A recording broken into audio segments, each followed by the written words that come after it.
Насловна страна на денешниот дневник.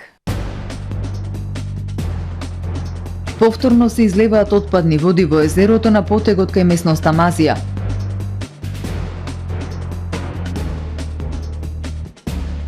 Главниот координативен кризен штаб препорача скратување на времето на изолација за ковид позитивните.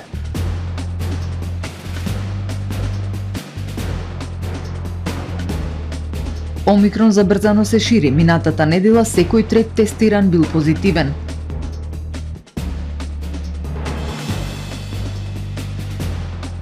Пораст на малигните заболувања во Струшко.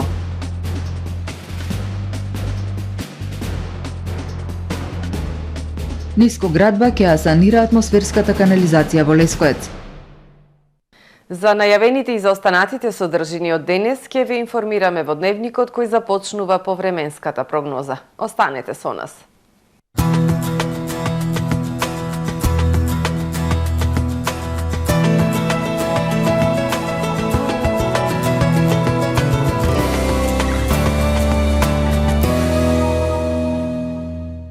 Во Охрид денес ледено утро, а во текот на денот претежно сончево време со локална облачност, ветровите многу студено, максималната дневна само 0.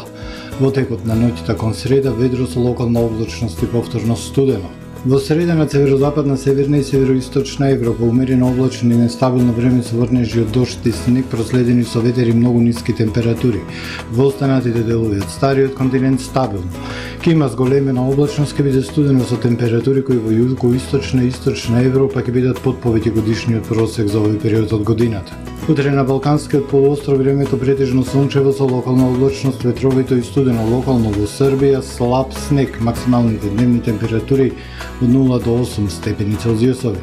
Во Македонија во среда не очекува повторно студено утро. Утринските температури во пораст ќе бидат во интервал од -13 до -2. Во текот на денот сончево со локална облачност, ветровито и потопло со благ пораст на максималните дневни температури, кои во Македонија ќе достигнат до -3, односно +6 степени Целзиусови. Во Охрид во среда повторно студено утро, утринска температура од -9, а во текот на денот сончево време со локална облачност, ветровито и студено со североисточен ветер, максималната дневна 2 степени над нулата. Во четврток претежно сончево време со локална облачност и пораст на дневната температура на максимални 4 степени. Во петок и сабота умерено облачно време, ке има сончеви периоди проследени со ветер и ниски температури, минималната -5, односно -4, дневната 5, односно 4 степени над нулата.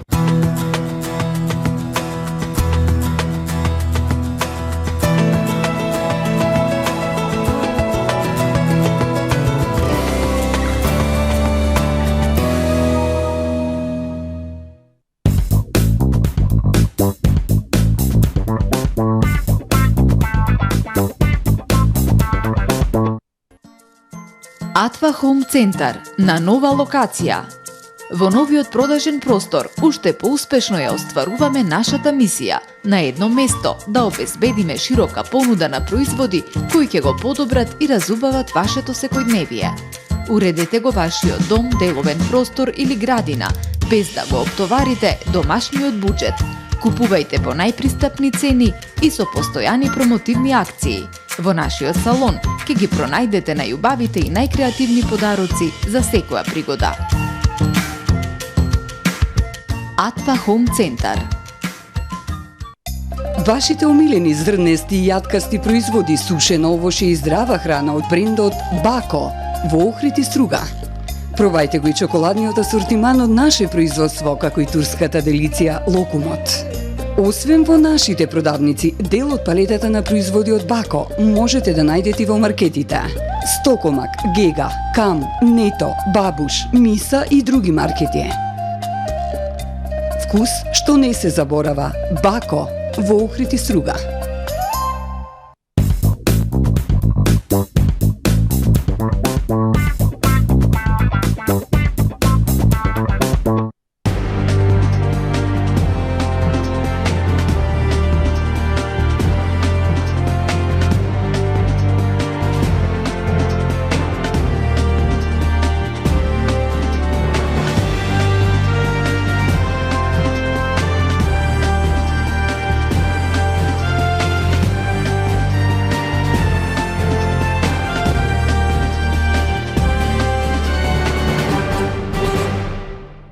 Добар ден. Прво издание на Дневникот на ТВМ. Повторно се излеваат отпадни води во езерото кај каналот Студенчишта. Преку отворено писмо до градоначалникот на Охрид, од граѓанската иницијатива Охрид СОС повикуваат итно да се спречи загадувањето на Охридското езеро. Ова е стар проблем кој се провлекува со децении кај местноста Мазија, а од надлежните нема решение и покрај бројните најави за спречување на излевањето на отпадни води на тој потег. Итно да се стопира загадувањето на Охридското езеро кај местноста Мазија, повикуваат од граѓанската иницијатива Охрид СОС. Во отворено писмо до градоначалникот Кирил Пецаков бараат да се спречи загадувањето на езерото. Еколошките активисти подсетуваат дека Охридското езеро покажува алармантни знаци на еутрофикација, а секое неделување во насока на сузбивање на изворите на загадување е неприфатливо. Во 21 век, во пределот на Студенчишта и Билјанини извори, во срцето на исклучително важно место за биолошката разновидност, да се соочуваме со мистериозни одводни канали е непримерно. Недостатокот на комуникација, координација и совесно управување од страна на надлежните регионот го донесе де факто на листата на светско наследство во опасност, реагираат од граѓанската иницијатива Охрид СОС. Од Охрид СОС бараат итна акција, инспекцијата веднаш да излезе на терен, да се земат мостри и да се утврди колкаво е загадувањето и предизвиканата штета. Градоначалникот Кирил Пецаков да иницира итна средба со релевантните субјекти, да се утврди причината на проблемот, да се преземат мерки за запирање на загадувањето на езерото кај Мазија, да се направи акцијски план со зададена временска рамка и да се транспарентни сите одлуки, мерки и активности за кои што општината редовно да ја информира јавноста. Ги контактиравме јавното предпријатие Нискоградба и општина Охрид како ќе постапат кон решавање на овој долгогодишен проблем. Од општина Охрид за ТВМ вела дека општинскиот инспектор за животна средина излегол на терен за да ја утврди причината и со подетални информации ќе излезат во наредните денови. Од јавното предпријатие Нискоградба пак информира дека станува збор за делумно одлевање на мешовити води во 90% атмосферски води, а се случува при поголем прилив на атмосферска вода. Оделението за фекално одржување работи на континуирано одржување на линијата и овие случаи се редок исклучок. За трајно решавање на овој проблем потребно е испитување на целата линија на булевар Асном, за да се лоцира проблемот за трајно решавање кој е наша заложба, велат од јавното предпријатие. Истекувањето на отпадни води кај каналот Студенчишта се повторува во одредени периоди години наназад, а ТВМ телевизија пишуваше за овој проблем во повеќе наврати. Објаснувањата на надлежните низ годините беа поради преоптовареност прелевање на дел од фекалната во атмосферската канализација, потоа дека несовесни граѓани одложуваат цврст отпад во канализационата мрежа, диво приклучени куќи на атмосферска канализација. Јавното предпријатие Нискоградба и државното јавно предпријатие Колектор заклучија дека дивите приклучоци се причина за излевањето, а за чие лоцирање во 2020 година требаше да се спроведе скенирање на канализационата мрежа на потегот Бејбунар. Покрај нашите настојувања до денес не добивме повратна информација за резултатите од таа активност.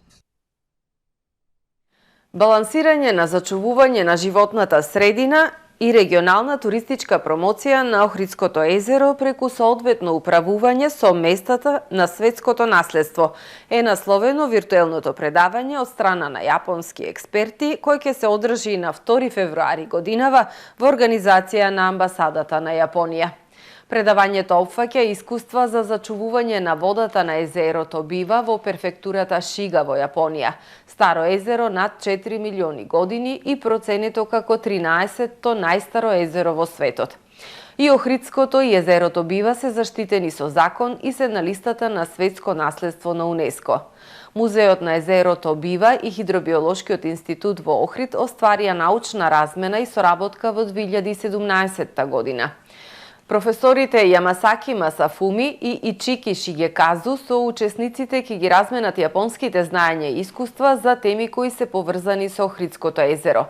Домакин на предавањето ќе биде Машинскиот факултет во Скопје, а модератор е професор Ташко Ризов, а истото ќе биде спроведено од страна на МАК Јамс и амбасадата на Јапонија во Тирана. Скратување на периодот за изолација на ковид позитивните од 10 на 7 дена. Препораката од главниот координативен кризен штаб следува по усвојувањето на предлогот од Комисијата за заштита на заразни болести и веќе е доставен до владата, а за неа ќе треба да се расправа на следната владина седница. На синоќешната седница главниот координативен кризен штаб ја усвои препораката на Комисијата за заштита од заразни болести за кратење на периодот за изолација на ковид позитивните од 10 на 7 дена. Препораката за кратење на изолацијскиот период е врз основа на предлогот на Комисијата за заштита од заразни болести поради, како што наведуваат од владата, полесната клиничка слика што ја предизвикува сојот Омикрон. На седницата на главниот координативен кризен штаб, министерот за здравство Беким Сали ја презентирал моменталната состојба со пандемијата предизвикана од COVID-19 во земјава. Препораката од главниот координативен кризен штаб е веќе доставена до владата, а за неа ќе треба да се расправа на следната владина седница, информира владината прес-служба. Омикрон сојот на коронавирусот забрзано се шири. Секој трет тестиран е позитивен. За 4,5% е зголемен бројот на нови позитивни случаи во државава за една недела. Според најновиот извештај на Институтот за јавно здравје во периодот од 17 до 23 јануари регистрирани се 11.610 новоинфицирани со ковид. Во просек процентот на позитивност се уште е високо од 29%. Во однос на минатата недела пак направени се помалку тестирања.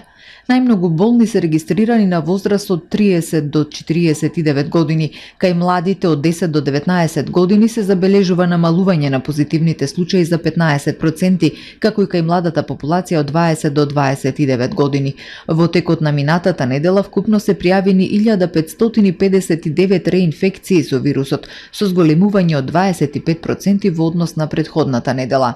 97 лица ја загубиле битката со болеста минатата недела, што е за 77% зголемување. Најголем број, односно 87,6% од починатите, припаѓаат на возрастната група над 60 години, известија од Институтот за јавно здравје. Во однос на вакцинацијата, според Институтот, заклучно со 22 јануари, комплетно вакцинирани со 2 дози вакцина се вкупно 841.143 лица, а со трета доза се вакцинирани 122.752 лица. Против градоначалникот на Охрид Кирил Пецаков и секретарот на општина Охрид Александар Китески, СВР Охрид поднесе кривична пријава за непостапување според здравствени прописи во време на епидемија. Поради постоење основи на сомнение за сторено кривично дело непостапување според здравствените прописи за време на епидемија, СВР Охрид до надлежното обвинителство поднесе кривична пријава против КП 37 години и АК 37 години, двајцата од Охрид. Пријавените на 19 јануари 2022 година се тестирале за дијагностицирање на коронавирус и наместо во самоизолација, согласно одлуките за превентивни препораки за заштита на здравјето на населението од заразната болест, истиот ден присуствувале на јавната верска манифестација по повод верскиот празник Богојавление Водици, одржана во Охрид, соопштија од Министерството за внатрешни работи. Струшкиот регион бележи пораст на бројот на карциноми. Само минатата година на хирушкото оделение во Струга направени се 720 оперативни зафати, од кои голем дел се токму операции на карциноми. И покрај пандемијата, само лани на хирушкото оделение во Струга се направија 720 оперативни интервенции, или во просек по 2 операции на ден.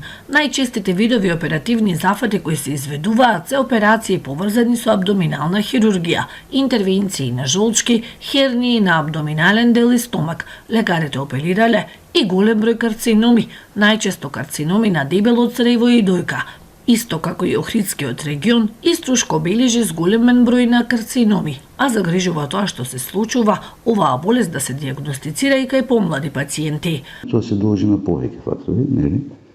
Прво, начинот на живот, да не кажам, нели, имавме зрачење, имавме други работи. После интервенцијата на НАТО во Србија имавме зголемен број, тоа општо е констатирано. Едно, второ, значи подобрена диагностиката, трето, луѓето со тоа што читаат, гледаат и така натака се јавуваат можеби на преглед порано или бараат помош, така да зголемен е бројот на диагностицирани и на така се дел се згрижуваат тука. Хируршкото оделение во Струга има 2 лапароскопи. Со овие современи апарати повеќе од 10 години воведена е лапароскопска хирургија, која придонесе сите хируршки интервенции да се спроведуваат поуспешно, хируршката траума да биде помала, а пациентите побрзо да се испраќаат дома. Лапароскопија да се работи, жолчката се вади претежно 99%, да не кажам, со лапароскопски методи. Имаме 2 лапароскопи веќе во двете сали, пошто имаме 2 сали. И така натака, кај нас е проблем веќе човечки фактор, значи малку сме лекари и така натака, се надевам дека ќе се подобри тоа, политиката веќе оди во. Мислам, имаме деца што се на специализација. Доволен сум од она што го имаме, значи, што се однесува во операциона сала. Малце ми фалат работи во однос на оделението, стара зграда е, проблеми секојдневни и вакви, така и така натаму. Иначе што се однесува за оперативната сала е окей.